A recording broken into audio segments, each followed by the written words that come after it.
Another big interview. On Anele and the Club. Only on 947. I don't know if he's ever been called this, but I'm gonna coin it right now. Jeremy Loops is officially the sing-along king. Oh, yeah.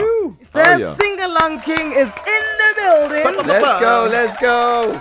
Looking better than ever. Looks like money, smells like gold, sounds like a dream. Feeling good. Yeah, that's nice compliment for this hour of the morning. It's always the scariest thing in the world for an artist, I think, to perform, like to sing a song at like 7 in the morning, 8 in the morning, 9 in the morning. I don't know what time it is, but before midday. Before midday. Because wait a minute, aren't you one of those surfer people? Don't surfers wake up to catch the first wave of the day? This is like the one time a year that I wake up early. It's exciting for me. We're Obviously your team also, I mean, am I allowed to say what happened to me this morning? You may here? say what happened to you. You guys are terrible. No, we are. I literally get to this room, the holding room, sit down. It's 7:30. I'm still trying to open my eyes. I'm like, oh, damn, I got to get this guitar out and just try and see if my voice is here at this hour. So I start getting my guitar out. They leave me in this room, and I'm like, thankfully, I don't start picking my nose or something crazy, you know? You guys are filming me the whole time, secretly. And then someone just jumps out, like while I'm in the middle of a song from under this table. I literally nearly had a heart attack. I screamed like this high-pitched scream. I was like, ah! But hear me out now. Now I'm feeling alive. Exactly. You not only are you awake, but I'm awake now. Now you know your vocal cords are working. No, they're working. You gave out that scream. I'm just right? glad I didn't, hit someone over the head with the guitar. It was like moments away. I thought I was having like a supernatural experience. Yeah, you said no to coffee, and we were like, well, we've got to wake you up somehow. Yeah. No, we'll find a way. I'm awake. So wait, you don't wake up this early because you hear of like weird and wonderful stories of really big artists who write and then they record. Like, for instance, Aretha Franklin used to record at midnight, right? It's a thing. That's when she wanted to. Really? It was midnight to 6 a.m. After that, she's gone to have some bacon and wings.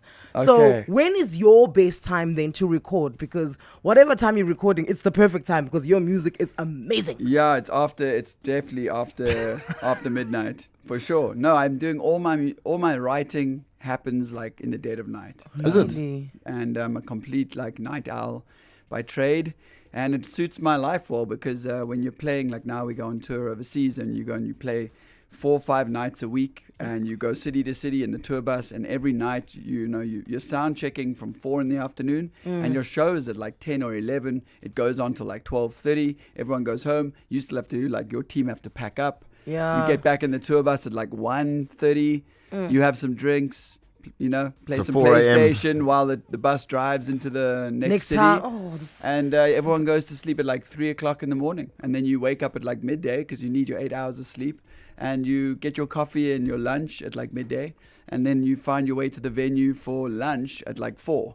And then another sound check. Yeah, that just starts again. So like if you were trying to be on the early morning hustle and waking up at 8 in the morning, you would be dealing with like 4 hours of sleep, and then at 11 o'clock when you have to perform with like full energy to Voice a roaring is not crowd. gonna work out. Yeah, you're gonna be shlalapanzi, you want to be sleeping. Yeah. I want to ask, when you're writing and recording these songs there at your house in the middle of the night, who else? Are you irritating anyone there?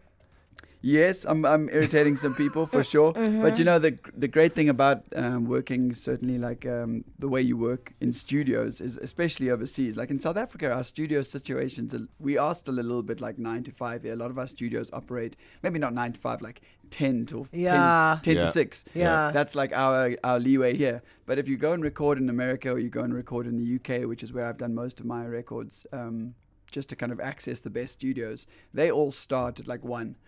So you can go to a big studio working with whoever you want, and it doesn't matter. They're going to be starting at like 1.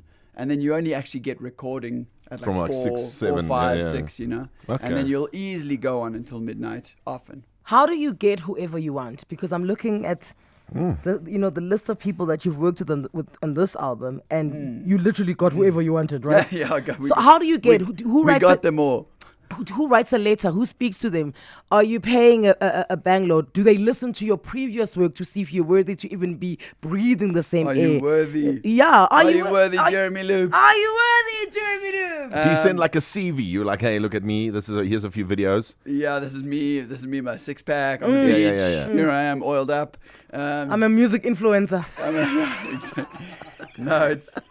You know, it's simpler than that, actually. I think like the way it generally worked, like the way it worked with Ed, Mr. Sheeran, like that was just a connection. So like when they get to a certain level, especially like not just Ed Sheeran, but like some of the other guys I worked with on this album, like Steve Mack or Egg White. Egg White. Yeah. Like these guys are massive in their own right. They don't need to.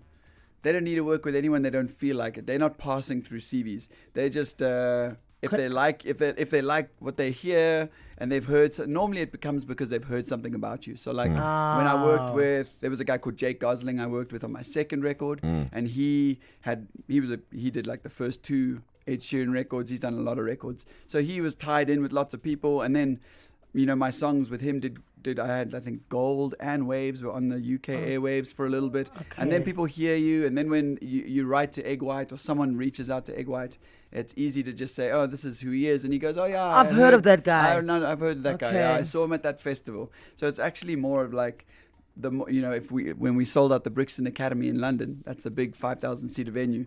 All the local musicians and artists and producers, they all know that venue. That was when we sold that out.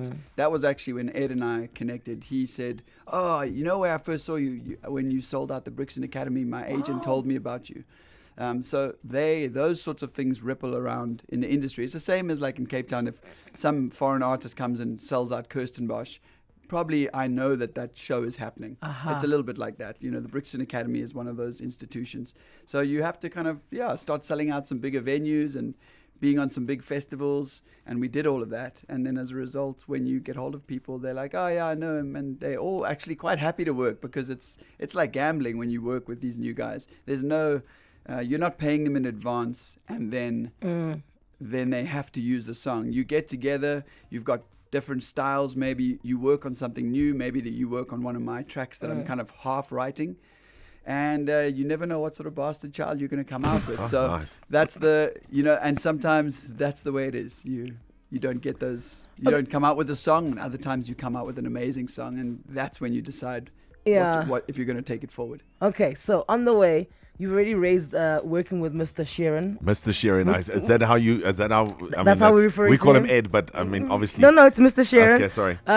There are many questions that we want to ask. We've got a bit of footage of you and of Jeremy Loops and Ed Sheeran in studio. We also have a voice note for you from someone very special. Yeah, Jeremy. awesome. Okay. So we've got a bit of a surprise, and then we want to talk more about you. Oh, working. more surprises. Brilliant.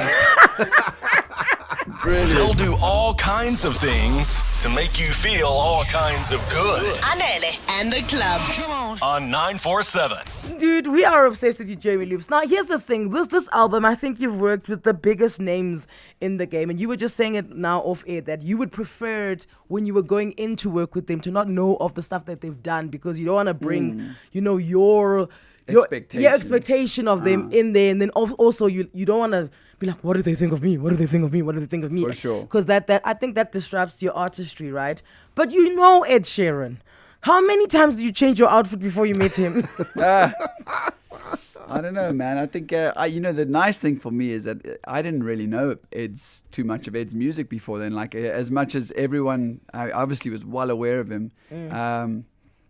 And it's not that I wasn't a fan, it's just that I wasn't listening. So, like, I didn't have all these songs that were massive, like, parts of my life that made me have to feel nervous to meet this, like, hero. When I first met him, that, like, first night where we went out drinking, I had to, like, pretend that I knew what it was. You're like, stuff. I know that one. I was like, yeah, for sure. Castle on the Hill, yeah. He was referencing stuff. And I was, so, That's hilarious. and so there was a little bit of that, and I think that, and also he's a very relaxed dude. He's very approachable, and he was actually very interested in, like, I think what he was interested in on my side was that we obviously both loop artists, right? And we're doing a lot of looping, and he came up as a loop pedal artist. I came up as a loop pedal artist, probably at a similar time. But I started looping quite early on with a band. I was, like, interested in seeing how to bring other people on stage. So since early on, I've had, like, Mateo Maleko, the rapper, with Yeah. me, and the Yeah. saxophonist. Yeah. And then I got a bassist, then I got a drummer, and we always had to kind of back work how to figure out how to allow me to loop and do the band thing. And it's a bit of a minefield, but we kind of got it right. And for me, it was always worth it because of the energy that like having more people on stage brings. He does that now. So in his current tour, Exactly. he brings out a band. Now You that you're noticed talking that. about, So he was asking me the whole time we were drinking, he was quizzing me, and he's like, just technical questions. He's like, yeah, okay, but so like if you do this with your loops, and then like how does the drummer get the tap tempo? Like, and I was like, why are you so interested in all my technical now you know. stuff? Now you know. And then like all of a sudden now this new album, there's a band, and I was like, Yes. okay. So on his current Wait, tour, did you look in the album to see where it says thanks to Jeremy Loops? Like, I'm Jeremy sure he Loops. said it here somewhere. must have said it somewhere. Somewhere. No, but he's still, yeah. No, anyway, so yeah, there wasn't for me for that day. It was actually there was definitely the night before. I was like, man, I hope the creative gods are with me tomorrow, because that's the other thing. Like, you have good days and bad days as a creator. You know, sometimes it's flowing and you feel like, sometimes I've written songs like that song that I wrote, Mortal Man. That song came from somewhere else. Like, I don't even remember where the inspiration came from. I can't put my finger on how I wrote that song, and I would struggle to recreate it. And that's become one of the most like precious songs in my catalog, and truly one of those few experiences I've had where, you know, like I know Bob Dylan used to say that the music, he wasn't writing it; it was just flowing through Just him. comes out of He was you. a vessel. Mortal Man a little bit felt like that for me. Like, I can't tell you where that song came from. It felt like I was just channeling something. And so yeah, the day before I met with Ed, I was for sure being like, please let me be a vessel tomorrow. let the channeling happen. But then I got there and they were all so relaxed and lovely. And he had this sweet little old lady who came to pick me up. Like, I got picked up in this big black Mercedes van with tinted windows in the morning. And there was like a packed lunch for me in the back, and I thought like probably there's going to be all sorts of bodyguards, and I wasn't allowed to know where I was going. You know, they can't tell you where it is because of paparazzi and stuff like that. So I got picked up at my hotel at 9 a.m. and they were just like, you'll get picked up and you'll be brought here. And I was like, I don't know where here is, but anyway, so I packed myself a little bag for the day, and thinking I was going to be met with like security guards, and it was this sweet little old lady who I think was like a friend of his mom's, who had been working for him for 7 years. And that's so nice. basically like, and that's not dissimilar from the way I've done my sister Celeste works in Jeremy Loop. She's been working with me for years. My mom and dad are always super involved in things like that's exactly what Ed's done. He's like surrounded himself with people he loves and he can trust. And that lady came and picked me up, and she drove me 3 hours out into the countryside. Whilst I was you going eating to your a packed lunch. Yeah, then she packed me like sandwiches, and she was talking. She was so interested in she was asking me about like South Africa and how's it been to be home, and I was like, this is so cool. And yeah, then I got there and it was at his, you know, like his home, like out in the countryside that we were working. So it was all very like homely and easy. It wasn't like we went to a big studio and I got picked up by like, you know, security guards or anything. Is there specific food that you don't want to eat when you're going into that space where you want your body to be a vessel where the music comes out? Sure, yeah. You don't want to eat lots of dairy. You don't want no to like cheese. Yeah, I mean, you could have a little bit of cheese, but like I think for singing and for congestion, dairy is a killer. So like if you're going on stage for a performance and you eat like a tub of yogurt before, like Not a you great must- idea. Yeah, you must just be aware of what that's gonna do. So yeah, if you're going into studio and you're recording that day and you want your voice to sound good, you want to avoid as much as you can probably dairy. So we have a voice note. Let's jump to the voice note. We have a voice note from Ed Sheeran. What? Yes, for you. What? It was fun. He's definitely a professional. He doesn't wear shoes. He's very chilled out, and it was a fast process. Was it? It was a. Did you not wear shoes? Yeah, I might not have been wearing shoes. Jeremy's like, is this true? Yeah, is that real or is that not real? I don't. No. Ed was speaking about a movie he shot. Yeah, it was one of the Lord of the Rings movies that he appeared in. Yeah, so, Okay, so he's speaking okay, about okay. somebody else now. Yeah. But when he You had me there. I was like, that's cool. But when we heard it, we were like, yeah, this could actually be That's sounds Jeremy. like he's speaking about Jeremy. Play it again. It was fun. He's definitely a professional. He doesn't wear shoes. He's very chilled out, and it was a fast process. Yeah, no, that's good. I was for sure. I was sold on that when it started. I thought that could have been it. So you're gonna perform for us, but let's talk a little bit about what happens tomorrow. The first thing, because your album drops, right? Put me into the mind frame of an artist when their album is dropping on that day. What time must you wake up? What's the first thing you must do? Who must you speak to? What's your expectation? What's your expectations? Who are you looking for the biggest approval from? Is it yourself? Is it your sister? Walk me through tomorrow. Yeah. What happens tomorrow? What do you eat? Where do you go? Where do you go to feel safe about your art? Yeah, for sure. I think the thing I've learned about putting albums out is that you want to try and release the expectation because there's like once it's out, there's really no way to control any of it, you know. And I think like in the lead up, you have all sorts of marketing ideas and you're like, this song is going to do well and we're going to push that song and we're going to make a music video for this one. And then what happens in my experience is that you put the album out and people respond completely differently to how you'd like them to. And they love the songs that you didn't think they'd love. They act completely independently and they go through the album and then you watch on Spotify, you watch like things doing well and different, like you're like, oh, what? That song's the one doing well. What about the one that we made the music video? No, not so much. Okay. It's a little bit like that. And I think other than trying to drop my expectation, you have to just do a lot of work to not let it become a consuming thing. You know, like the point of writing the songs for me is about servicing like my own needs and like trying to write things that help me with my authentic like experience of being a human being. And I hope that the songs go out there and like do that for people. And generally I think that's what like my music has been doing. I get these beautiful messages, people writing to me saying things are like, I got the most ridiculously beautiful message the other day. I'd love to actually read for you guys. I don't know if it's something I can just read. Please read. Can I? Yes. Yeah, please. This is Really? your moment. This is you. Please. I'm going to read this message. We but heard you just got love via the post, and we want to know what it says. Yeah, it was out of this world. Just give me 1 second to scroll back a little bit through my copy here.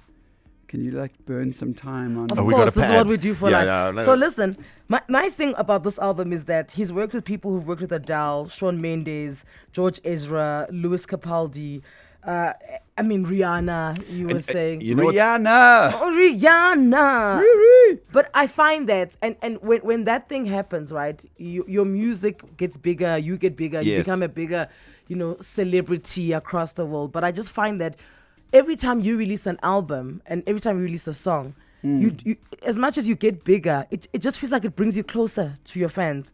Am I making sense?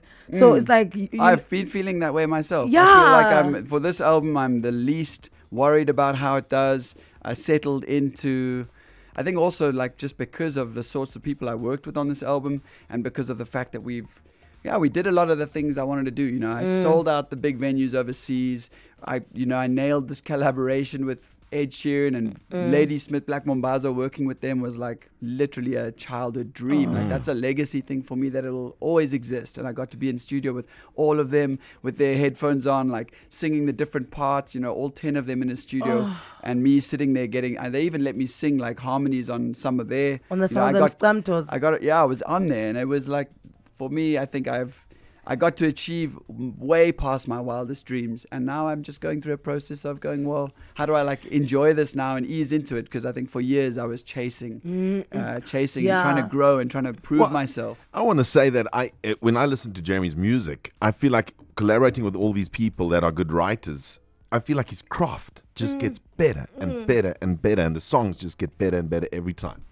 Yeah, that's something you have to sharpen. I don't think that's one thing that I'm always telling young South African bands who speak to me about like how to do it. I always recommend, I'm like, get out there and go and work with people who are in those markets where all they're doing is like working on big projects. Like you have to find a way, and a lot of South African artists have been doing that. A lot of lately, my peers, they're all going to Yeah. London. They're like networking. They're getting into these circles, and all of a sudden you find yourself in a room with someone who's written like 30 hit songs, and it elevates you. You know, Yeah. you have to work that much harder. Yeah. And I definitely I feel like on this album I patched up a lot of the potential like holes that I had in my songwriting skills, which was nice. But I Read this- found this yeah, have you message. got Yes. it? You've got it. Please read Yeah. it. That's the message. No, I got this message and it literally brought me to tears because I think sometimes as the artist, you don't get this feedback directly from your audience.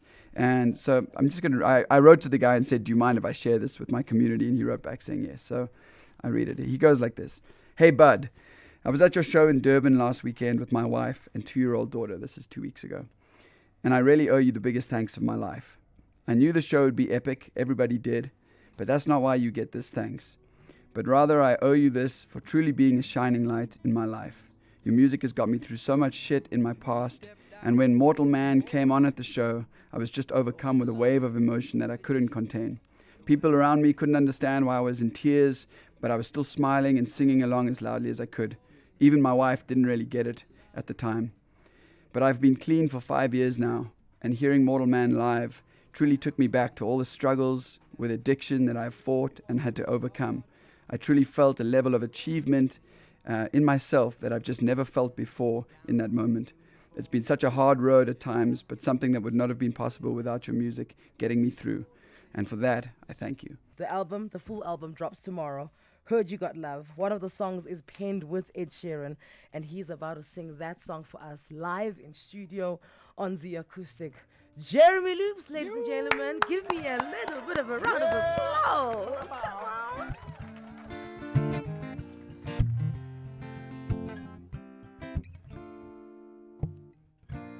We had our ups and downs, sometimes we scream and shout. I seen you in your darkest hour, but your light, it never went out. We drag our history up, we both know that it needs to stop. Come on, hard words said out loud, fighting at the speed of sound. We've been running down the same road for some time. It's been tearing up my soul, I won't lie. And if you ever need a shoulder to cry, you can put all of your troubles or worries upon me. Gotta keep your head up, gotta be strong. Something not right, but we know that we're better together. They can say what they want, I'll be there for you. Gotta keep your head up, gotta be strong. Something not right, but we know that we're better together. When it goes wrong, I'll be there for you. I love you when you're standing proud, still love you when you're falling down. I mean it when I say it now. You know I love you inside out.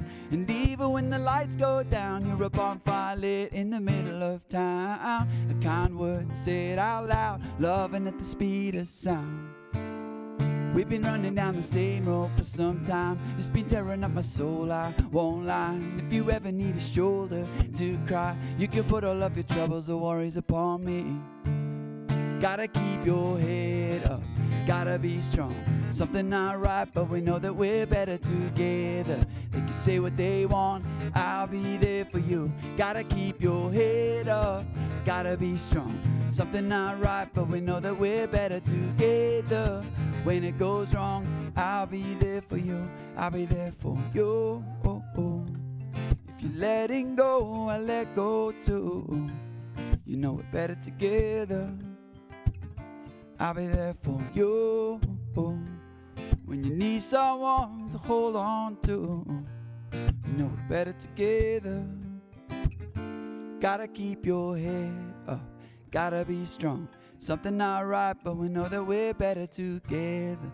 They can say what they want, I'll be there for you. Gotta keep your head up, gotta be strong. Something not right, but we know that we're better together. And when it goes wrong, I'll be there for you. I'll be there for you. Josie, how you feeling out there? I'll be there for you. 947, it's good to be home. I'll be there for you. Can't wait for you all to hear this album dropping tomorrow. Thanks for listening. Thanks for being on this journey with me. I really appreciate it. Oh my word. Guys, huh? That touched the very essence of my soul. That's why they call it a hit. Right there. Jeremy, who wrote the line? Was it between you and Ed? Who wrote, even when it's dark, you're a bonfire in town? It's nice, eh? Yo, dude. No, you know what was easy about this song is that Ed and I both write in a similar way. Sometimes some of the guys I've worked with, they maybe are mostly piano based, or some of them are maybe more producers, electronic. So I will sit with a guitar and they'll sit with like a key, something else. With Ed, we're both like loop artists who are writing with our guitars. And so you can hear it in the was rhythm. Just like sitting Yeah, on you a can gu- hear it in sitting the on a rhythm. You can hear it in the couch. rhythm. Like There's two guitars, Yeah. and we were both just sharing sharing lines. But yeah, that whole second verse with I love you when you're standing proud, still love you when you're falling down. It's just it's a nice visual. I mean it when I say it now. You know I love you inside out. And even when the lights go down, you're a bonfire lit in the middle of town. You know what Ed's good at though? Ed's good at the Dude, that line, that one, the It's bonfire. No, you was like, yeah, you're talking about a Xhosa woman, yeah. Ed's really good at this stuff. We've been running down the same road for some time. Yeah. That pre-chorus is where you hear like that Ed. Yeah, he's got that flow. he's got that it's like a staccato way of doing it, you know, just so nice, yeah. Hey. I could really talk to you forever. Let's go. You want me to read the news or something? We might help you out. No. You are the news because all of tomorrow, Stop South that. Africa is going to stop, drop, and roll. Stop, drop, and roll. Stop, Head drop, over and to roll. my social media. Come and pick up the album tomorrow. It's taken 4 years to make this album, and it's finally launching to the world. I think there's going to be songs on there for all sorts of things in your life, and I hope that it accompanies you in beautiful ways. All right. Another thing you must head over to social media for is we gave Jamie Loops the scare of his life. We Oh, my did. goodness. We did this morning, just after 7 o'clock. Okay, we're going to put that everywhere. So look at that and then stand by, run on the spot, and wait for his album to drop. Heard about your love. Thank you, Jamie Loops. Anele and the club on 947. 947. 947 loves you.